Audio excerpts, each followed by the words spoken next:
Good morning guys. So ayan po yung Crisanto Avenue. Papasok po tayo dun sa property.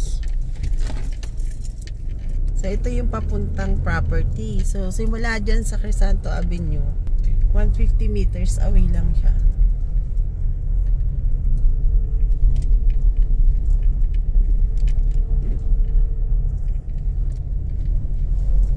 So ayan, cemented road po to. Itong pinapasokan natin, magkakaroon po yan expansion dito sa side na to. Magbibigay ng right of way yung seller dito sa kabilang side. So kakaliwa po tayo.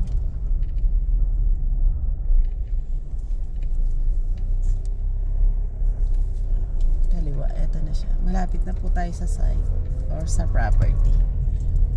Marami po dito resort, yan, mga farm. Dito tayo papasok sa kanan.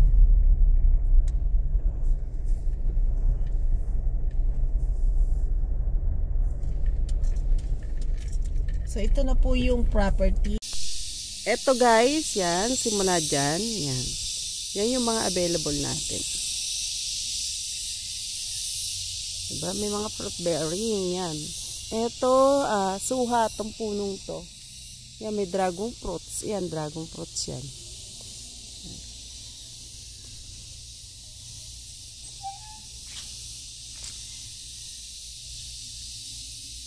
Yan, ang ganda. Cemented road siya.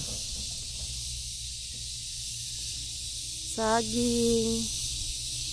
Lahat po ng frontage po ng lupa na to dito po sa harap ng cemented road. Ayan, may langka. Yan, may kainito.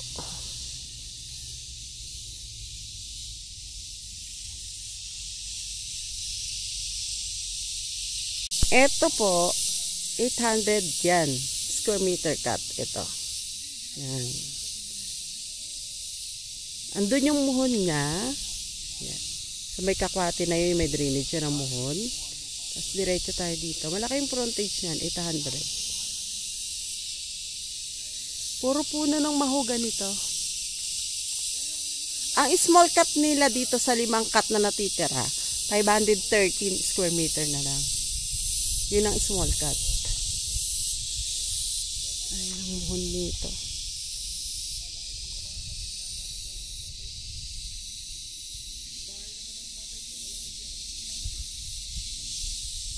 Ito 537 na siya. Yan.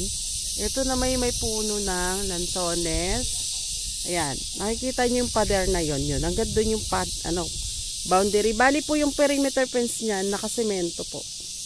Yan.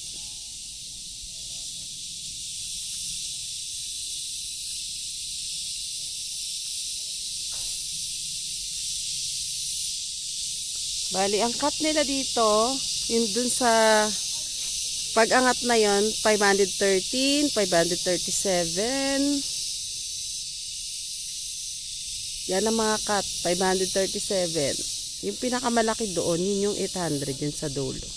So 5 cut siyang natitira dito. Kasi yung nandun sa bungad na yon, sold out na yon. Ang cut naman na nandun ay 497 square meter. Kaso sold out na yung siyam na lot na yon.